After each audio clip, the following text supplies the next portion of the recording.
As you begin your day, begin it with faith. 30 minutes can change your life. The elderly black Christian who prayed, remember that nothing's going to happen to me today that you and me together can't handle, had hit upon a basic principle of successful living. It is sound and solid according to every law of psychology and good religion. A large part of any successful day is to be explained on the basis of its first half hour.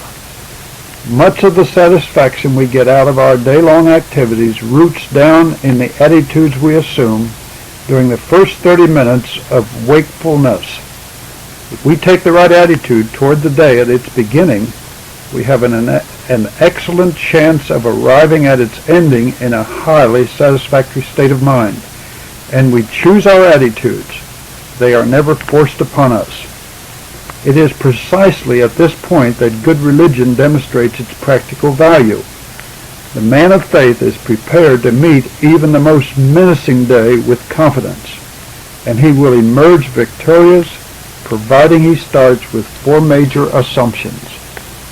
First, start the day with the confidence that you are not alone. That was the genius in the elderly black man's prayer, you and me together. Out of which you have just come. Through all the hours of sleep, your heart continued beating. Your bodily functions went on regularly and systematically without any supervision on your part. You have awakened, rested, and refreshed, providing you went to sleep correctly, your strength restored, and your mind ready to absorb the impressions of the new day undistorted.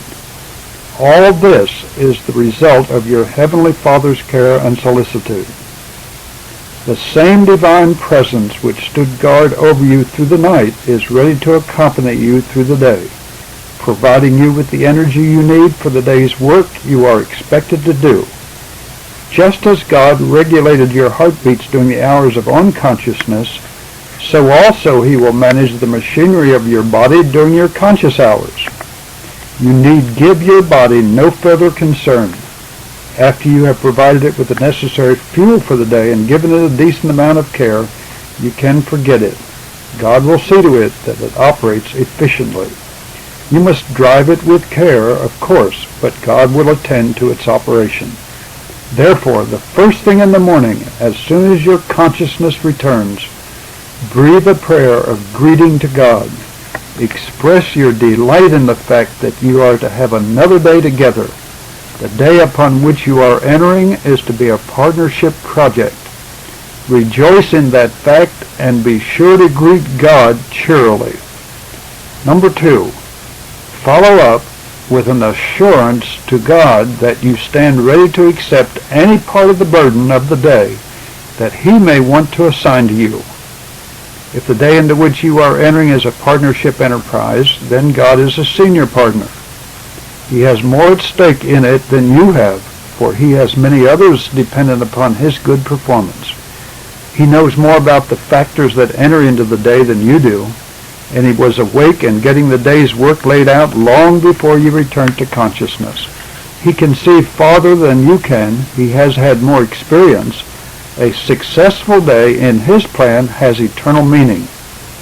Remind yourself that God has designed the day, patterning it according to the fatherly love He has for you. In a very intimate sense, it can be said that He has a very great ambition that you shall make a success of your day, that it shall provide you with deep inner satisfaction, for it was to this end that He created you. He has a great hope that it will result in spiritual growth for you.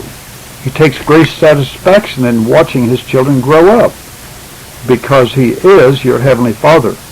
He knows those qualities of soul which you may lack. He knows how far short you have come of your possibilities. He knows the stuff of which you are made and just how much stress and strain you can endure. He will not overload you, nor will He go off and leave you when the going gets difficult. Knowing you and knowing the load, He will adjust the strength and your ability to bear it. If He assigns you to a heavy load, it will be because He knows how strong you are. He knows how much you can do when you summon all your strength. If he lays a complex problem in your lap, he knows just how intelligent you are and how capable you are of reaching a wise decision. He will not hold you responsible for your ignorance unless it's deliberate. Number 3, assure yourself that ample power will be awaiting you alongside of every duty to which God assigns you.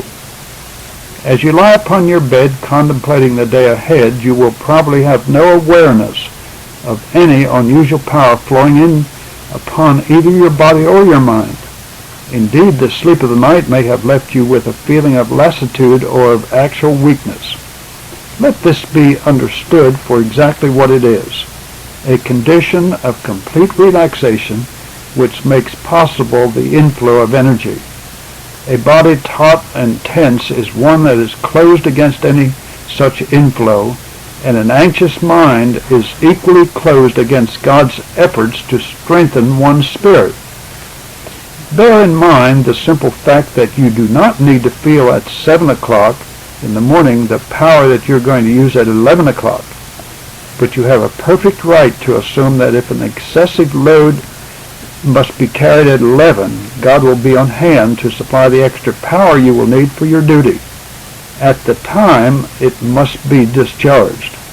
At 11 o'clock, you will need 20 breaths a minute to keep you going. You do not insist at 7 o'clock that God will pile them all up beside you in anticipation of your needs.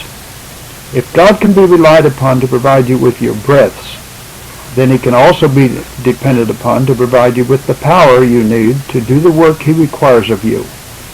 Therefore, as you begin to list the duties that must be performed, pause beside each one on the list and thank God for the strength, intelligence, wisdom, and understanding that will be waiting for you at the time and place where you're expected to take over. Let it be a positive prayer of absolute confidence offered with rejoicing and gratitude. Perhaps you cannot see the solution of the problem as you lie there in bed, but you can be absolutely sure God will make it plain by the time he expects you to decide the matter.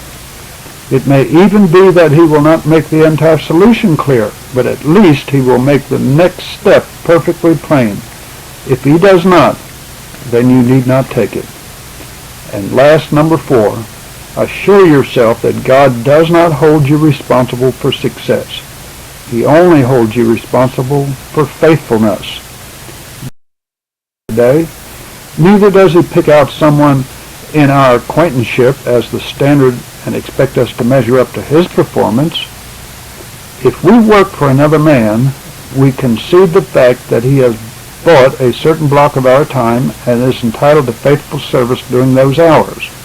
But all our hours, all our lives as Christians belong to God. There are no off hours. As your Heavenly Father watches you lying there planning your day, he sets but one goal, a completely faithful performance of each duty with which we are confronted. If he can rely on that, he will take the responsibility for all the resultant statistics. Getting up in the morning is very serious business. There's probably no other hour in the day when so many of us are caught off guard. The obedience to these few simple rules will ensure us victorious days and satisfactions that we may never have otherwise.